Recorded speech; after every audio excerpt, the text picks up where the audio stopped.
할렐루야. 오늘 하나님의 말씀 앞으로 나오신 새생명교회 성도님들을 환영하고 축복합니다. 오늘은 한국과 미국 교회를 위하여 그리고 세계의 지역 교회들을 위하여 기도함으로 나아가도록 하겠습니다. 이 땅의 교회가 코로나19 위기 가운데 하나님의 뜻을 분별하게 하시고 해결하실 수 있는 오직 하나님께 간절한 기도와 간구로 나아갈 수 있도록 자비 베풀어 주시옵소서. 교회에 모여 예배하지 못하는 미국과 한국 교회의 사태들을 빠르게 마무리되게 하시고 이 영적인 광야 가운데 세우신 교회를 향한 하나님의 뜻을 깨닫게 하시어 모든 예수님의 교회들을 새롭게 하시옵소서. 위기 속에서 예수 그리스도의 복음과 성숙한 시민의식으로 세상의 소금과 빛의 역할을 감당하게 하시며 하나님의 영광을 드러내게 하옵소서. 이 모든 말씀 살아계신 우리 주 예수 그리스도 이름으로 기도드리옵나이다. 아멘. 오늘 주님께서 허락하신 말씀은 사도행전 19장 23절부터 29절 그리고 40절 41절 말씀입니다. 제가 봉독하도록 하겠습니다. 그때쯤 되어 이 돌을 말미암아 적지 않은 소동이 있었으니 즉 데메드리오라 하는 어떤 은장색이 은으로 아데미의 신상 모형을 만들어 직공들에게 적지 않은 벌이를 하게 하더니 그가 그 직공들과 그러한 영업하는 자들을 모아 이르되 여러분도 알거니와 우리의 풍족한 생활이 이 생업에 있는데 이 바울이 에베소뿐 아니라 거의 전 아시아를 통하여 수많은 사람을 권유하여 말하되 사람의 손으로 만든 것들은 신이 아니라 하니 이는 그대들도 보고 들은 것이라. 우리의 이 영업이 천하여질 위협이 있을 뿐 아니라 큰 여신 아데미의 신전도 무시당하게 되고 온 아시아의 천하가 위하는 그의 위엄도 떨어질까 하노라 하더라. 그들이 이 말을 듣고 분노가 가득하여 외쳐 이르되 크다 에베소 사람의 아데미여 하니 온 시내가 요란하여 바울과 같이 다니는 마게도냐 사람 가이오와 아리스타고를 붙들어 일제히 연극장으로 달려 들어가는지라. 오늘 아무 까닭도 없는 이 일에 우리가 소요 사건으로 책망받을 위험이 있고 우리는 이 불법 집회에 관하여 보고할 자료가 없다 하고 이에 그 모임을 흩어지게 하니라. 아멘. 하나님의 말씀입니다. 오늘 본문 앞부분에서는 에베소에서의 바울의 사역 가운데 대단한 성공이 있었습니다. 이에 바울은 새롭게 전도 여행을 계획하게 되었습니다.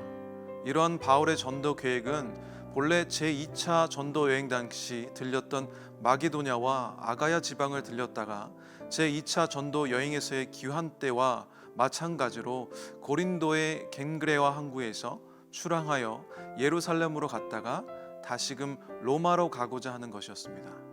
본문에서 바울이 새로운 전도 계획을 세우고 있을 무렵에 에베소에서는 은장색들의 소요가 발생하게 됩니다.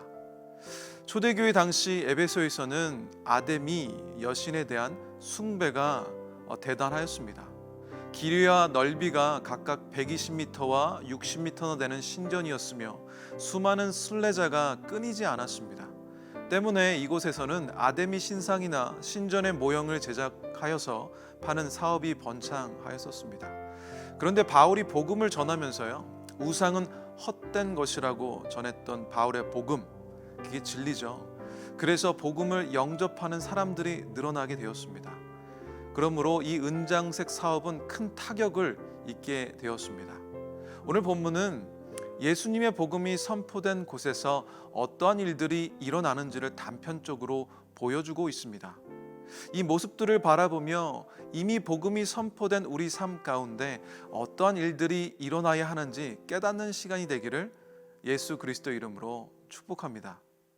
복음이 선포된 곳에서는 어떠한 복음의 역사가 있어져야 하는가? 오늘 나누고자 하는 하나님의 말씀입니다. 첫 번째, 복음이 전해지는 곳에는 평화 이전의 혼란과 분쟁이 발생합니다. 오늘 본 말씀 23절입니다. 그때쯤 되어 이 도로 말미암아 적지 않은 소동이 있었으니, 그리고 26절 보도록 하겠습니다. 이 바울이 에베소뿐 아니라 거의 전 아시아를 통하여 수많은 사람을 권유하여 말하되 사람의 손으로 만든 것들은 신이 아니라 하니 이는 그대들도 보고 들은 것이라. 복음의 진리는 오직 예수님입니다. 즉 복음은 우리가 품고 살았던 것들은 우리를 살릴 수도 구원할 수도 없는 빈 껍데기임을 깨닫게 되고 예수님이 하나님이심을 깨닫게 하는 하나님의 능력입니다. 이제 하나님의 능력 복음으로 예수님을 믿는 믿음을 소유한 우리가 사망의 권세와 죽음의 권세 자리에서 생명의 자리로 옮겨진 그 사건이 바로 복음의 사건, 구원의 사건입니다. 우리의 죄가 더 이상 우리의 삶의 왕노릇 할 수 없게 된 것이죠. 이제 하나님만이 우리 인생을 다스리시는 왕이 되신 겁니다. 이제 우리는 예수님을 섬기고 따르는 하나님 나라 백성이 된 것입니다. 이런 예수님의 기쁜 소식이 선포되어지는데 이 복음이 선포되어진 그 자리에 왜 이러한 소동이 일어나게 되는 것일까요? 우리 예수님께서 이렇게 말씀하십니다. 누가복음 14장 26절인데요. 이렇게 말씀하십니다. 물은 내게 오는 자가 자기 부모와 처자와 형제와 자매와 더욱이 자기 목숨까지 미워하지 아니하면 능히 내 제자가 되지 못하고. 복음이 들어간 곳은 성령님이 역사하시는 역사의 현장이 됩니다. 그분의 역사하심으로 이제 우리가 하나님의 사랑을 깨닫고 이제 자녀로서 하나님을 사랑하는 사랑의 관계가 시작되는 역사가 있어지게 됩니다. 이것이 무엇을 말하는 것일까요? 예수님을 믿고 그분이 십자가에서 죽기까지 우리를 사랑하셨음이 깊이 깨닫게 된 인생들마다 그들의 인생 가운데 성령님의 역사하심으로 이제까지 중요하게 여겼고 사랑했던 다른 모든 것들이 마치 싫어하는 것처럼 보인다는 거예요. 예수님을 너무너무 사랑하니까 그 외에 다른 것들이 마치 제가 싫어하는 것처럼 보인다라는 것이죠. 이런 거예요. 마치 아이가 너무 좋아했던 장난감이 있었는데 생각지도 않게 아버지 친구분들이 놀러 오셔서 새로운 장난감을 선물로 받게 된 것입니다. 그런데 그 전에 가지고 놀았던 장난감하고는 비교도 안 되게 좋은 거예요. 그럴 생각은 이 아이가 추워도 없었지만 그 새로운 장난감 때문에 이전까지 좋아하고 굉장히 잘 가지고 놀았던 아꼈던 장난감이 이 아이에게는 더 이상 중요한 것이 아니라 심지어는 싫어하는 장난감처럼 보인다는 거예요. 관심도 갖지 않기 때문이죠. 새로 받은 장난감이 너무 좋기 때문입니다. 예수님의 복음이 선포되어지는 곳마다 이런 일이 있어진다는 겁니다. 예수님을 사랑하면 우리의 사랑이 아닌 성령님의 역사하심으로 인한 사랑을 우리가 할 수 있게 됩니다. 그 사랑으로 하나님을 사랑하게 되는 거예요. 그래서 우리의 부모도 남편도 아내도 형제도 자매도 예수님을 향한 사랑 앞에서는 마치 미워하는 것처럼 보인다라는 것입니다. 또 예수님께서 말씀하셨습니다. 마태복음 10장 34절인데요. 내가 세상에 화평을 주러 온 줄로 생각하지 말라.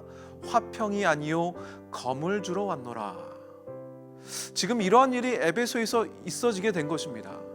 그들이 섬겼던 것들이, 그들이 아끼고 사랑했던 것들이 복음을 받아들인 인생들 가운데 더 이상 중요하지 않게 된 거예요.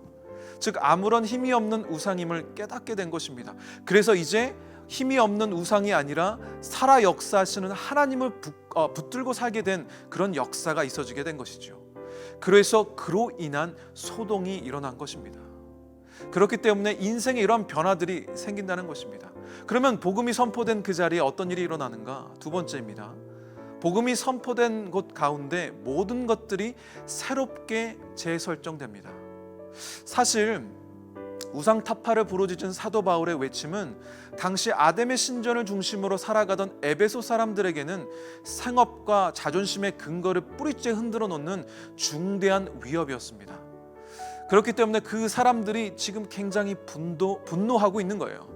그리하여 우상 제조업자였던 데메드리오를 중심으로 한 일당의 무리가 바울을 제거하고자 함으로써 에베소 전체가 들썩일 만큼의 큰 소동이 일어나게 되었던 것입니다. 이러한 사실이 보여주듯이 복음 그 자체는 화목을 위해 그리고 평안을 위해 우리에게 주어준 것이지만 그 복음이 전해지는 곳에서는 평화 이전에 심각한 혼란과 분쟁이 발생하게 된다는 것입니다. 하지만 이로 인해 하나님께서 역사하심으로 어떠한 일이 일어나는 것인가? 아무렇지도 않게 받아들였던 문제들이요 드러나게 됩니다. 문제로 받아들이게 되는 우리의 영의 눈이 뜨이게 되는 거예요. 그래서 진리를 받아들일 수 있게 된다는 것입니다. 문제를 발견해야 문제를 해결할 수 있기 때문입니다. 그래서 가짜를 붙잡고 살았던 인생에서 이제 진짜를 바라볼 수 있는 눈이 띄어지게 되고 그 진리를 붙잡고 사는 인생으로 거듭나게 된다는 것입니다. 그런 인생들 가운데, 즉 복음의 능력으로 예수님을 믿고 따르는 인생들 가운데 예수님을 중심으로 그 삶이 재설정된다는 겁니다. 삶의 우선순위가 바뀌게 된다는 거예요. 아담이 신전을 중심으로 살았던 인생들은, 그리고 우상 제조업으로 살았던 이들의 삶도 자의적이든 타의적이든 진리가 선포되어졌기 때문에 재설정되어야 하는 것처럼 우리 인생들도 예수님을 중심으로 모든 것이 새롭게 재설정된다는 겁니다. 오늘 이런 축복이 여러분들 삶 가운데 함께 하시기를 예수님의 이름으로 축복합니다. 마지막입니다. 세 번째, 복음이 선포된 곳 가운데 평안이 임합니다. 우리 40절 41절 다시 보도록 하겠습니다. 오늘 아무 까닭도 없는 이 일에 우리가 소요 사건으로 책망받을 위험이 있고 우리는 이 불법 집회에 관하여 보고할 자료가 없다 하고 이에 그 모임을 흩어지게 하니라. 아멘. 예수님의 복음이 선포된 곳들 가운데 분쟁도 있을 수 있고요, 소동도 있을 수 있습니다. 아니, 있어야 합니다. 문제가 드러나기 위하여. 여러 가지 일들이 생기지만 오늘 본문 말씀 마지막에서 하나님의 역사하심으로 그 분노로 가득한 사람들이 일으킨 소동과 사람의 계획과 분쟁을 하나님께서 흩으셨다고 합니다. 물론 어떤 쓰임받은 사람들이 있었지만 하나님께서 흩으신 거예요. 사실 복음을 선포한 바울 일행들에게 분노한 사람들 때문에 생명을 위태롭게 하는 일이 일어날 것처럼 보입니다. 우리 눈으로는 그렇죠. 마치 바울 일행들에게는 목숨의 위협을 받는 큰 일이 일어날 것처럼 보이고 바울의 어떤 이 전도 사역은 더 이상 진행되어질 것 같지 않습니다. 하지만요, 하나님께서는 복음이 선포된 곳 가운데에는 결국에는 하나님의 역사하심으로 평안이 있음을 보여주십니다. 분노도 있었고 소동도 있었고 분쟁도 있었습니다. 그러나 하나님의 능력인 복음이 선포되어지는 곳마다 하나님께서 이런 것들을 다 흩으신다는 거예요. 그래서 그 선포된 복음을 붙들고 사는 인생들마다 예수님의 평안을 허락하시는 줄 믿습니다. 사랑하는 성도 여러분, 여러분들 인생 가운데 진정한 평안이 임하기 전에 분쟁도 소동도 여러 가지 일들이 생기게 된다는 겁니다. 하지만요, 그런 일들을 통하여 복음이 복음되어지며 예수님이 우리의 진정한 구주 되는 줄 믿습니다. 그 일이 있어야 가짜가 드러난다는 거예요. 그런 일들을 통하여 하나님의 은혜가 더욱 은혜되는 줄 믿습니다. 사랑하는 성도 여러분, 여러분들 삶 가운데 성령님의 임하심이 가득하시고 평안이 함께 하시기를 축복하고 기도합니다. 오늘 여러분들 삶 가운데 이 성령님의 역사하심으로 여러분들이 붙들고 계신 복음이 복음되어지며 하나님의 은혜가 더욱 분명하게 은혜되어지는 귀한 역사가 있게 되어지시기를 간절히 축복합니다. 기도하시겠습니다. 사랑하는 주님, 감사합니다. 우리 주님께서 우리가 복음을 들고 사는 예수 그리스도의 사람들로서 그 복음이 선포되어질 때마다 아버지, 이런 분란과 분쟁이 소동이 있어지게 됨을 우리가 깨닫습니다. 그러므로 주님께서 주시는 그 복음의 능력이 더 복음의 능력이 되어지게 되며 은혜와 주님의 그 사랑이 더욱더 뚜렷하게 우리 눈에 보이는 줄 믿습니다. 그러므로 하나님께서 그 마지막에 주시는 그 평안이 우리에게 주시는 하나님의 평안이 되는 줄 믿사오니 아버지, 복음이 선포되어진 그 인생들마다, 그 곳들마다 주님, 이 분쟁들 이후에 있을 평안을 바라보며 일하시는 하나님의 능력을 바라보며 우리가 소망 얻는 귀한 시간 되게 하여 주시옵소서. 우리 인생들 가운데 함께 하시는 주님 영광 받으시고, 그 인생들 앞에 놓여진 그 분쟁과 소동과 어려움 가운데 있는 인생들 있다면 주님 견디게 하여 주시옵고, 그리고 마지막에 주시는 평안을 누릴 수 있는 힘 또한 허락하여 주시옵소서. 함께 하심에 감사드리옵니다. 주님 사랑합니다. 이 모든 말씀 살아계신 우리 주 예수 그리스도 이름으로 기도드리옵나이다. 아멘.